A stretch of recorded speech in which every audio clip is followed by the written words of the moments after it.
today we thought we'd just have a cozy fireside little book chat. We recently both read 2 books and have refrained from talking about them with each other for the most part, specifically so that we could sit here and discuss it with you guys. Wildly different books. Yeah. New releases.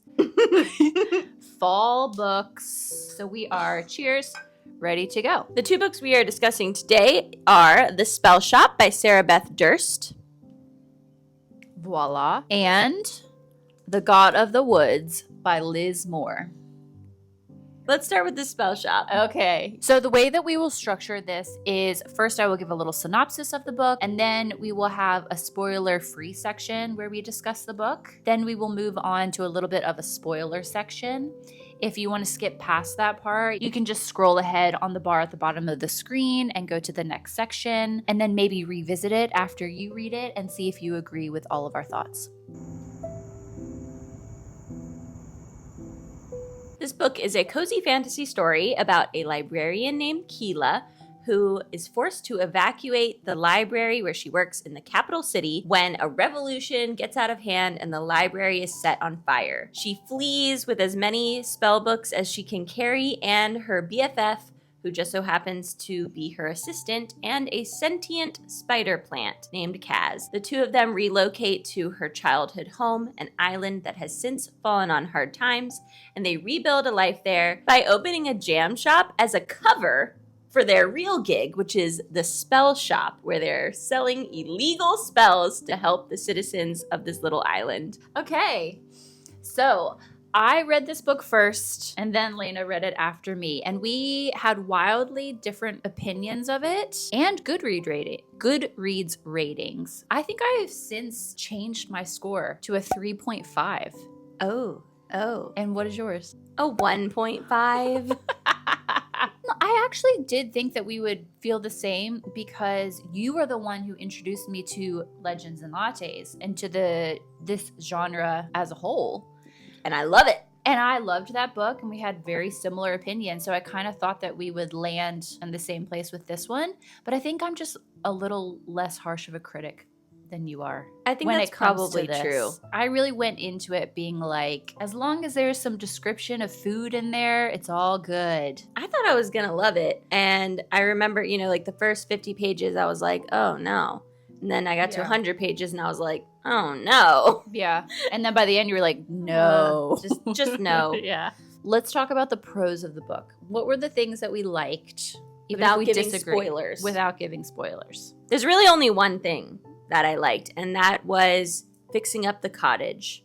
Okay. I liked that too. That was straight cottagecore vibes. Yes. And it was nice. It was cute. Nice. I did enjoy fixing up the cottage. And Yeah. when she was like tilling the little garden to bring the garden back. And yeah, all the descriptions of the garden, the berries, the cookbook, and her making the jams. And I know we disagree on this a little bit, but I actually really liked the high number of like different magical creatures that were in this book.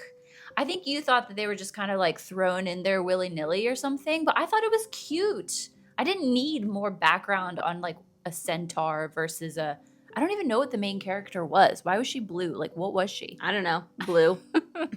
What else did you like?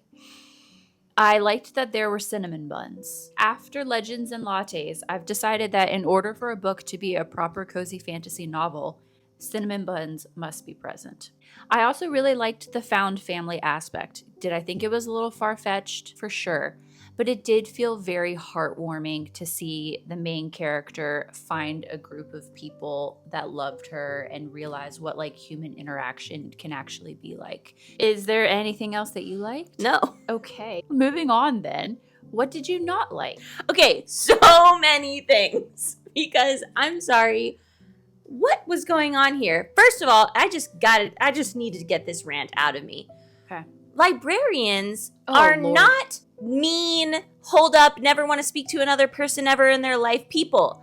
I am so sick of the socially awkward introvert librarian trope, okay? As a librarian and a very extroverted librarian, I know a lot of other librarians, and trust me, there's a whole scope of personalities, okay? So I have to put that one out there because I am like so over the librarian that just wants to be left alone with her books. A librarian was stereotyped in this novel for sure. The author did make a point over and over to be like, oh, Keela didn't know how to have this interaction. She's used to just cozying up with her books. It's like, we get it. Keela was essentially an unlikable main character. Horribly unlikable. The way she treated others, that's what the found family didn't work for me, because I would not want this person to be in my found family. But there's hope. Even the unkind ones can find family. Even if you're horrible and rude. She was just socially inept, okay? But it wasn't even just like she was shy or awkward. She was straight up rude. Yeah. I do, again, not to compare everything to Legends and Lattes, but Viv in that book is such a solid main character that you root for, that you love. And she's an orc. You know what I mean? Yeah, and it's like, if you're going to have a cozy book, you want to feel like you're reading about a good friend or someone that like you feel close to. Yeah. All right, what else did we not like? The romance. Oh, the romance. I love how you wrote this point. Romance is not romancing, even as a subplot. Yeah. It was a bit of a struggle. I mean, I don't even know why she threw it in there, because it added nothing. No chemistry. No chemistry. That's about all we can say without spoiling, but the romance didn't work for us. The other thing that we didn't like was the conflict in this. It's supposed to be low stakes. It's a cozy fantasy, but this one felt so dragged out, so forced, so like weirdly over dramatic at points. Very contrived. I just wanted more days where we were just fixing up the cottage and making jam. Yes, that is actually where she went wrong. I think she should have just done way more descriptive chapters. Yeah, way more in between day to day. Yeah, for sure. I never even realized that this book probably would have been 4 stars for me if there was like 25% more descriptions. And then obviously you don't agree with me on this one, but I felt like there were too many magical creatures to the point where I didn't feel particularly connected with any of them. It was like 1 second, they really want me to care about the mer baby, and then they want me to care about the mer horse, and they want me to care about the winged cats, and they want me to care about the sentient plants. And there's a chicken. Now there's ghost bears. Like, I liked that though. It felt very like magical and whimsical. I didn't need more than that. I liked just knowing that they all coexisted together. It felt cozy. I do like magical creatures. Maybe I'm being a little harsh on that point. I do think there was a missed opportunity there with the winged cats though, because they literally are on the cover. Yes. I know people that have picked up this book, including Elena, specifically for the winged cats. Yep. And they are not mentioned nearly enough. No. There's not even one named winged cat. Okay, let's get into the spoilers. Here is your warning. Skip ahead now if you don't want to hear anything about the plot of the Spellshop. Okay, what did you hate the most? It's hard to even pick. I mean, most of the plot points I did not like. I don't get why Keela was so agonizing over, I can't let anyone know that I have magic. Magic is super, super illegal. But literally the next day, she's like, I'm just going to tell everybody the magic. They deserve to know. Them. Yeah. Yeah. And I'm thinking, like, did you grow up in the mafia? How are we pulling this off? Well, I really don't understand why she thought that, like, people wouldn't know that they are spells. Right. She's like, here's a special pine cone. Say these magic words. I know she figured out a way to circumvent the magic words, but, like, it was... Honestly, it's obviously Kaz a spell. Was the only one who was smart there and was like, oh, it's like a family plant recipe. And I was like, genius. Thank God somebody thought of something, because you can't just be like, oh, this pine cone's a super non-magical remedy that will really good for make trees. Everything start growing super fast. Yeah. And then when she went to the orchard to practice and she like made a tree that was singing, and she's like, maybe no one will notice that this tree can sing. I guess, which kind of brings us to our next point. Meep. What the hell was she thinking? Okay, one sentient plant was fine. Questionable. Yeah, you're right. 2 Why did we need another sentient plant? When I read that sentence that the cactus was running around in the backyard, I was like, no. Another Like, one. You do not need another one of these. Yeah. And what? We need to talk about Kaz, the Did they sentient fall in spider love? plant. Okay, right? Was there a romantic subplot between the cactus and the spider plant? I don't know. That's too much for me. I was That's like, too it's a much. baby. There's age of consent issues. Yeah, cactus can barely even communicate. Also, I could never get over one description of Kaz when, so he's a spider plant. He has no pot or anything. He carries around balls of dirt, okay? And he has no eyes or features. He's literally a plant. And she said he's dog-sized. What? I Dog-sized. totally missed that. Yes. I was picturing a golden retriever. That would be absolutely terrifying. Imagine this bush. No, surely it's not a golden retriever. She literally level. did say dog size. And I feel like when people think dog, they're picturing a lab, a golden retriever. Yeah, I mean, you're probably they're not right. picturing A Arthur, small dog. the miniature schnauzer. Yeah. Is a dog-sized plant roaming around? That's terrifying. scary. That is terrifying. I truly feel like Kaz was giving Flounder from Little Mermaid vibes. He was just such a scaredy cat. He was just whining and so annoying at the beginning, and I was really not into him. He did endear himself a little bit when he had to literally explain to Keela how to talk to someone without being a bitch. Yeah. I thought that was very smart of Yeah. him, but kind of pathetic that a sentient spider plant is having to give her lessons on how to be human. Yep. But, we all have those. I'm scared somebody's going to roast us and be like, Well, you guys aren't too slick. yeah, sorry, some of us need help. Yeah. But not from a sentient spider plant, okay? How do you stoke a fire? Okay, and the plot. The whole thing with Redain and the ship. Yeah. Redain, what? Redain, it's like she couldn't figure out what she wanted Redain to be. Was she in a love triangle with she was Laren love and triangle. Keela? Was she the villain because she's a Investigator. Is she the damsel now because she's the princess? And then what? Is she the love interest of a side character? I was like, how many When things they is she threw in the be? love interest of the side character, I was like, you Yeah. gotta be kidding me. Almost as bad as when the ship turned around. We can all agree that was just excess pages that were not needed, right? And it was such a long conversation when they Yeah. came back. That entire Seriously. interaction should have never happened. And even after that, she needed to throw in one more piece of plot. So we have the whole merhorse birth thing. We've already saved a mermaid. We've saved the cloud bears. Yeah. We've saved every freaking creature on this island. Now we gotta live birth the merhorses.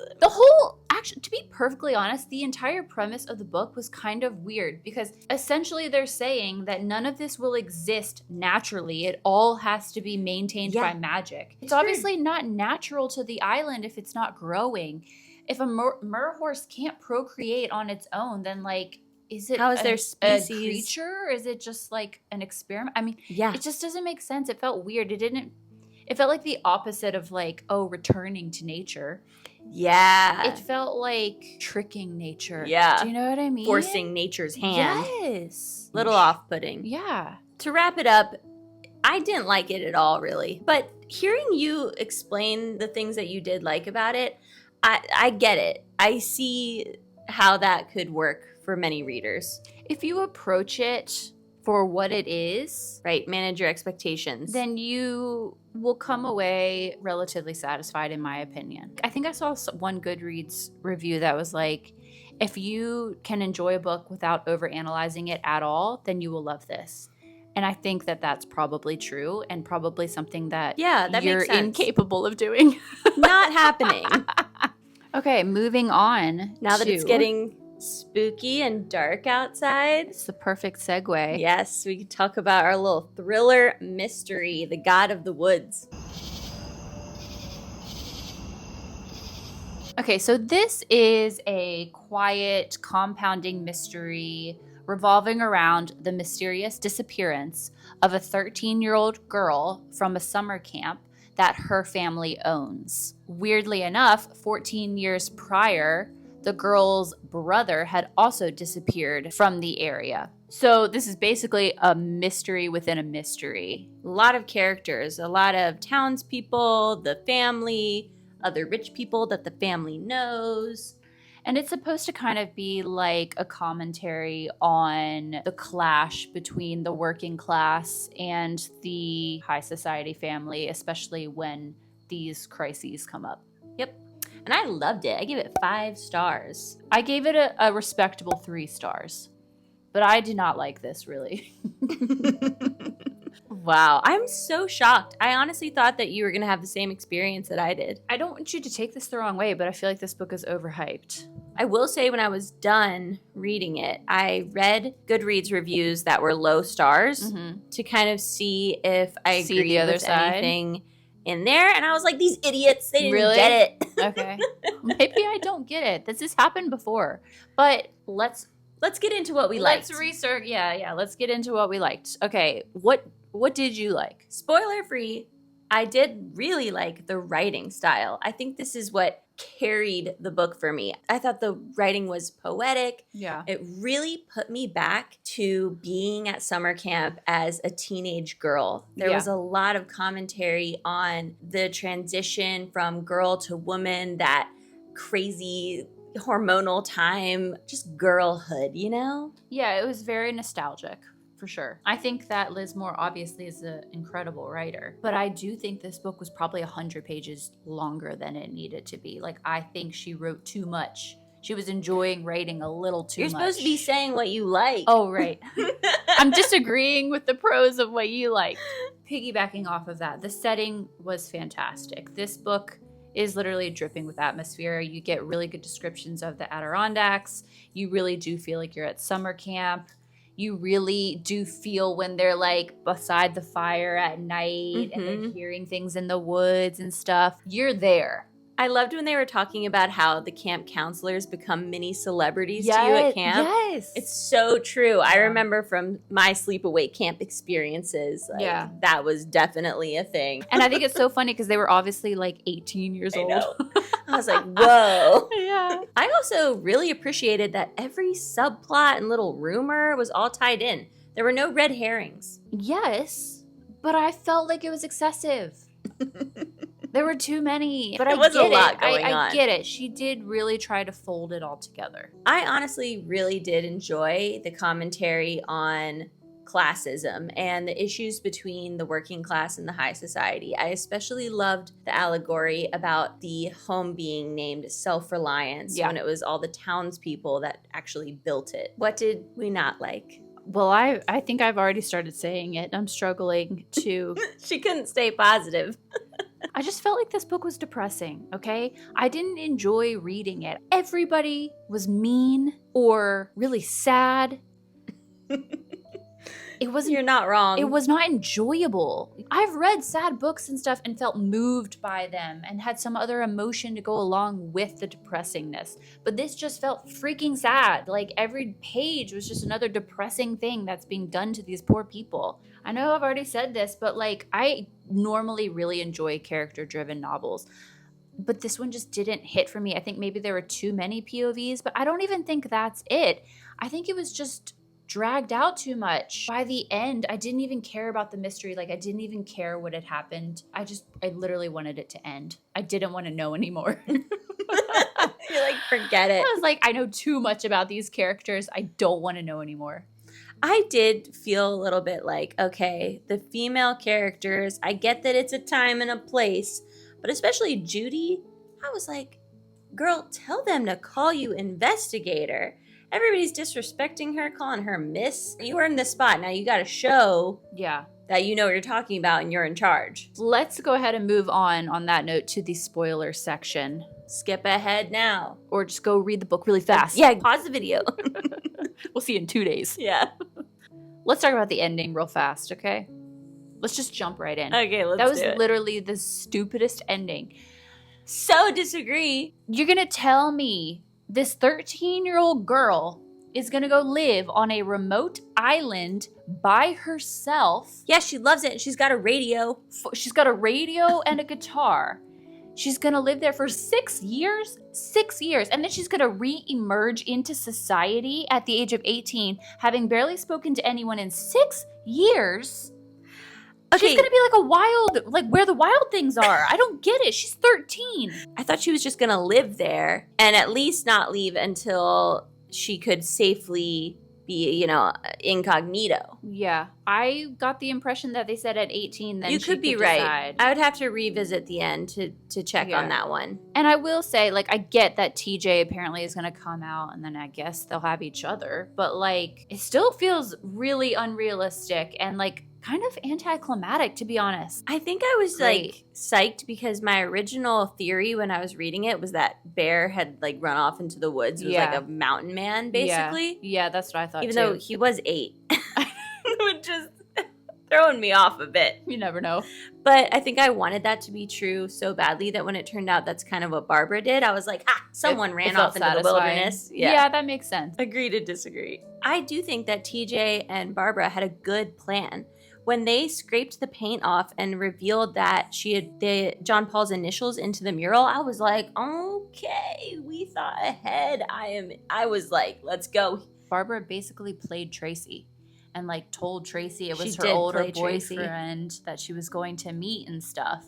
And I thought that was pretty dang smart. For a 13-year-old to know to drop those things to her friend. So smart. And at first she was like, a couple times I'm going to sneak out. And then it turned out to be every night. Yeah, I thought that was really clever and manipulative. I do think a lot of their plan was well thought out. And I will say I didn't guess it, which I hate. Also, I did think it was pretty realistic that John Paul basically got away with a slap on the wrist. Like, I mean, I'm glad there was some kind of consequences for him. But I think it would have been a little bit too nice and neat little bow if it was like, and then John Paul was sentenced 25 to life, Yeah, that was not wrapped up at all. It felt like very jarring and unsatisfying in probably the most realistic way. Yeah. Like, I would have even expected to have more pages on how that played out, on how, like, his the legal whole battle process. Yeah, and it was literally like a paragraph. Yeah, it was like a side note. Yeah. And I mean, at first I was like, wow, you're going to talk about everything else for 50,000 pages, but you're not going to go into this. But it kind of made sense because that's probably exactly how it happens. It's just like behind closed doors, takes 2 seconds, and it just gets like disappeared. Rich people. Yeah. And I did think that was pretty interesting. Yeah. Also, I was furious at Annabelle. What a traitor. She's 17. But, I mean, yeah. Not a girl's girl. She's not a girl's girl. That is for sure. Okay, also, I didn't really understand the deal with Vic's brother. Did you get that? No. Like, so was Vic's brother alive for a while after everyone thought he was dead? Oh, I don't think so. Okay, I sort of felt I kind of forgot all about that. I think it was just like... I didn't feel like we needed a Vic's brother to be in the story. No, we did not. Yeah. We just needed a hiding place for Vic. Right. And you could have done it a lot more succinctly than that. All right. Next one, let's discuss. Mm-hmm. So who was the figure in the woods that saved Tracy? It was definitely Jacob. Why? He's a distant murderer. He's not a racist of kids, though. I mean, it was women, so that is questionable. And they say she's a like, child. But she's like 6 feet tall. That's true. I don't know. It's got to be Jacob. Who else would be like knowing the way? I mean, I can't think of anyone else. You're There was right. no one else. The only other person it could be maybe is Mary. Yeah, but she said it seemed like a man. Yeah. That threw me off majorly when I was reading. Like, I was hung up on that mystery. I think that's also an unnecessary mystery. Like, why did we need that? It was spooky. Why couldn't someone have just found her? I guess maybe it's supposed to be spooky or eerie. Yeah, I mean, I was scared. Like, when she... Yeah, I thought she was going to die. I was like, that's it. When she was like, oh, I remember I'm supposed to sit down and yell. I was like, don't sit down and yell. There's a murderer in the woods. Yeah. The Jacob plot line. It was supposed to make you think he was... I know, but it's so obvious. Like, did you ever actually think that Jacob killed Bear? Or took Barbara? I thought maybe he did Bear, but not Barbara. I didn't think he did Bear. It was so obvious. It was, like, too obvious. Yeah, I guess that's true. I honestly really thought John Paul killed Barbara. I actually did so sure. When they found the bloody clothes, I was like, yep. And can we also just talk about the fact that for 75% of the book, You get Alice's POV. And then as soon as we find out what actually happened that day, you literally do not hear from her again. I didn't even think about that. I did not even think about that. I don't know how I felt about that. I was like, yeah, that's a good point. That's a Yeah. good point. That feels you a little never unfinished. heard from her. Yeah. And she finds out, right? Yes, she does find out. Okay. Yeah, it all comes out. So Yeah. that sucks for her. Yikes. I mean, She's I felt she's for her, but messed she up. was still a hard She messed up. character. But I did think her POVs successfully planted a seed of doubt in my mind Yeah. that Bear could still be alive. Same, for sure. I was not sure he was dead because of her. And that's She what was, makes like, it hearing him. absolutely so tragic Totally. to find out what happened. I didn't see that coming at all. I thought it was the grandfather, but then as I told you, like, as soon as we had that scene, we see how the grandfather suggested a walk in the first place. Mhm. I instantly knew it was the mom. Ah, dang, I was clueless. They had to spell it out for me. Okay, she took arguably one of the most likable characters, Delphine, and had her do something heinous, like terrible. I was shocked and enraged when I read Yeah. that. Yeah. They played Alice so hard, and I had literally said to Elena at the beginning of the book that Delphine was the only character that I liked, and I got played hard. I did not see that coming at all. And also I'm confused by it. I am Why? too. Why would she sleep with Peter? She seems too smart and good for that. It had been going on forever. I know, since like George. Like, and she the whole literally, time. they literally set it up for Alice to, I I couldn't know, believe horrible. it. Horrible. We're offended as sisters. When they reframed all those things that Peter had said about Delphine, Yeah. and I realized, like, oh, there's a smidge of, like, grudging respect in there. Yeah. I could suddenly see it. See where it came from. At first, when he was saying those things, I thought he was just trying to isolate Alice yes. from someone who could possibly be good for Be her. on her side. Yeah. Yeah. But now I realize, I mean, he did want her away from Delphine because Yeah. that would have messed his whole situation up. Yeah, messed up, man. Terrible person. Okay, yeah, and then, yeah, I totally wanted Louise and TJ to get together. I think it makes more sense that they don't. Fine, but I wish they had. I want them to be happy. Well, TJ's now on an island with her surrogate daughter. Yeah, I guess. And Louise is probably going to college with her brother. Right. So all's well that ends well. For some people For in this some story. people. All right, that about wraps it up. Any final thoughts on The God of the Woods? Overhyped. Not terrible, but will not be on my favorites list. But maybe I just don't like thrillers. I can't think of a thriller that you have truly loved. Can you? No, I can't. So take her opinion with a grain of salt, all right? Let us know in the comments what you thought about these two books, or if we have convinced you to read or not read them. Tell us which one of us is right and which one of us is wrong. Yes. And give it a thumbs up if you liked hearing our sort of podcast style fireside book chat. Yeah. And subscribe if you haven't already. Thanks. See you soon.